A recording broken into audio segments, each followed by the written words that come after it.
اشتركوا في القناة وفعلوا زر الجرس علشان يصلكم كل جديد من عروضنا اللي احنا بنعرضها باستمرار.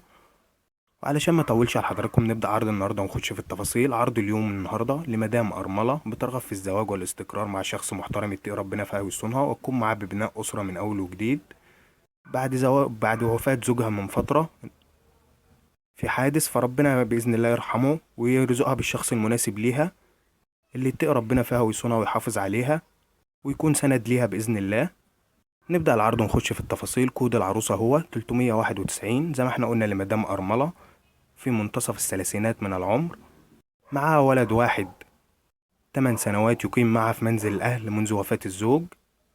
مؤهلها مؤهل متوسط، لا تعمل وتقيم في المنزل لكن حالتها المادية متيسرة. جوزها ترك لها أملاك بتدخل ليها عائد شهري وبتقوم بمصاريف ابنها ومصاريفها. يعني الزوج اللي باذن الله اللي هيكون له نصيب فيها، هي ما عندهاش اي استعداد ان هي تشارك معاه في مصاريف الزوجيه او في مصاريف المعيشه.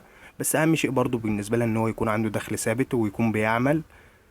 وايضا في ملحوظه هامه جدا، هي لا تقبل التعدد نهائيا لظروف خاصه بها. موضوع التعدد ده هي رافضاه، فيا ريت اللي تواصل معانا بخصوص العرض ده ما يكونش بيدور على زوجه تانية. مكان اقامتها مصريه، تقيم في محافظه بني سويف. وقبل ما نقول مواصفات الزوج، احب افكر حضراتكم يا ريت ان انتوا ما تنسوش تعملوا لايك وشير للفيديو عشان الفيديو يوصل لاكبر عدد من المشاهدين ونقدر نساعد ناس اكتر ونقدر نفيد ناس اكتر، فربنا يجعلنا سبب باذن الله ان احنا نقدر نساعد الناس كلها ونكون عند حسن ظن الجميع.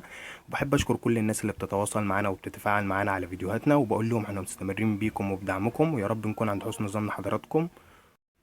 نرجع تاني ونكمل باقي تفاصيل العرض ونقول مواصفات الزوج. يكون رجل محترم وعلى خلق، ملتزم ومصلي، يكون قريب جدا منها في السن في منتصف الثلاثينات او اوائل الاربعينات، مش اكبر من كده او اصغر من كده.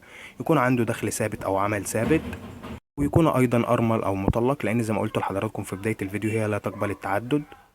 ويكون ايضا عنده شقة الاقامة فيها معه بعد الزواج باذن الله، لان زي ما انا قلت لحضراتكم هي بتكون في منزل اهل هي وابنها منذ وفاة زوجها. وللجدية في طلب الزواج منها إن هو يكون من داخل المحافظة اللي هي بتقيم فيها أو بلد قريبة منها، لأنها لا ترغب في الإقامة خارج بلدها، لأن زي ما احنا قلنا هي عندها أملاك وهي اللي بتراعيها، فمش هينفع إن هي تكون في خارج بلدها عشان كده.